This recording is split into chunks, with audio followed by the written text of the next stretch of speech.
नमस्कार।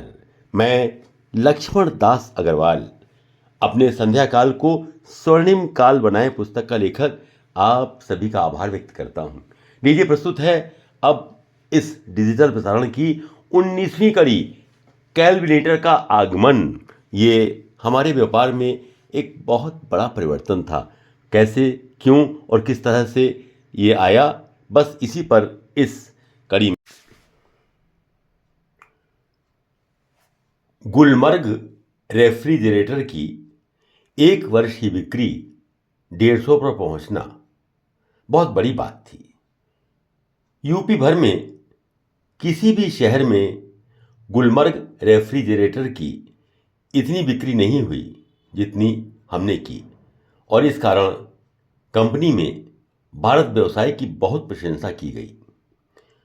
सन 1981 में Spencer's and company, जिसके पास कैलविनेटर ब्रांड के सारे अधिकार थे, उनका एक मुकदमा मद्रास हाई कोर्ट में श्री जे.आर. देसाई से चल रहा था, क्योंकि स्पेंसर्स एंड कंपनी ने इलेक्ट्रॉनिक्स लिमिटेड के बाजार में शेयर खरीदकर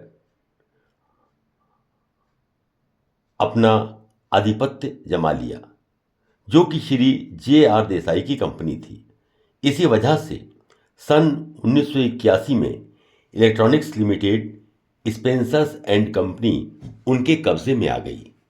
श्री M.L. दत्त, जो चीफ मार्केटिंग मैनेजर थे, उनको कंपनी से हटा दिया गया। लेकिन एक दूसरा मुकदमा Shri JR. Desai Madras high court में जीत गए और कैलविनेटर ऑफ इंडिया तथा कैलविनेटर ब्रांड पर उनका आधिपत्य हो गया।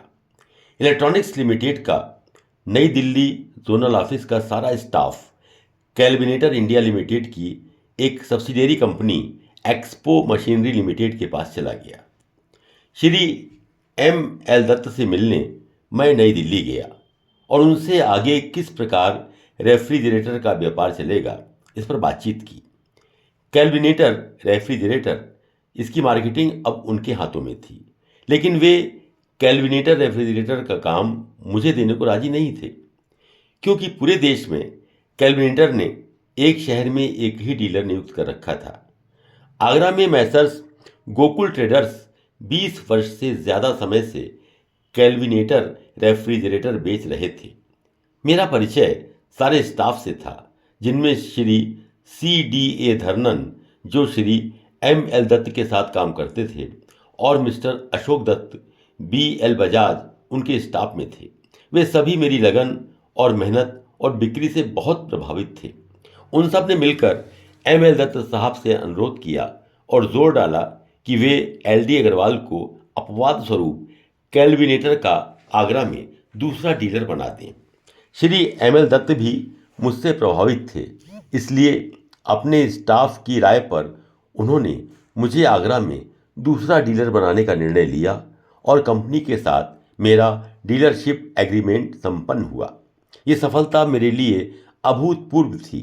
मैंने पहले दिन ही उनके पूरे ट्रकलोड यानी 30 रेफ्रिजरेटर का ऑर्डर दिया और घर खुशी खुशी लौटा। कैलविनेटर रेफ्रिजरेटर डीलरशिप मिलने से मेरा परिवार भी बहुत खुश था।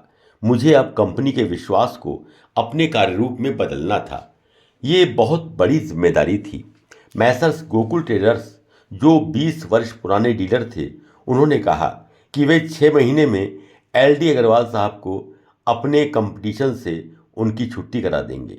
लेकिन मैंने अपनी विक्रय प्रबंध और परिश्रम के कारण पहले ही वर्ष में 450 रेफ्रिजरेटर, दूसरे वर्ष में 750 रेफ्रिजरेटर और तीसरे वर्ष में 1150 रेफ्रिजरेटर बेचे।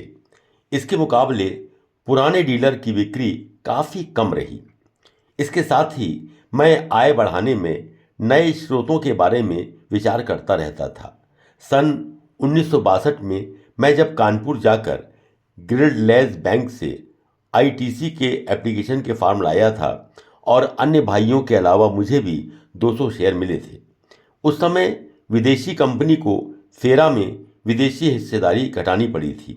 सन 1980 में मैंने रिलायंस इंडिया लिमिटेड में एक स्कीम के अंतर्गत 25,000 डिपॉजिट कराए तो उन्होंने 25 शेयर 10 रुपये का शेयर 10 रुपये में ही अलॉट किया। फिर कई अच्छी कंपनियों ने अपने IPO निकाले और मुझे HDFC बैंक में 500 शेयर्स प्रत्येक 10 रुपये के हिसाब से और सन फार्मा में 642 शेयर्स ₹10 प्रत्येक के हिसाब से अलॉट हुए। मैं अच्छी कंपनियों के IPO में पैसा लगाता रहता था और धीरे धीरे मेरी अच्छी कंपनियों में होल्डिंग बढ़ती चली गई। ये मेरा शेयर में निवेश सफल रहा, मेरा पोर्टफोलियो बढ़ता रहा। अभी भी मैं शेयर्स में निवेश सफलतापूर्वक कर रहा हूँ। के लिए एक स्पेशल ऑफर। इस किताब की मार्केट प्राइस 500 रुपये है, जिस पे आपको मिल रहा है 40% डिस्काउंट, यानी कि मात्र 300 रुपये में with free delivery at your door step.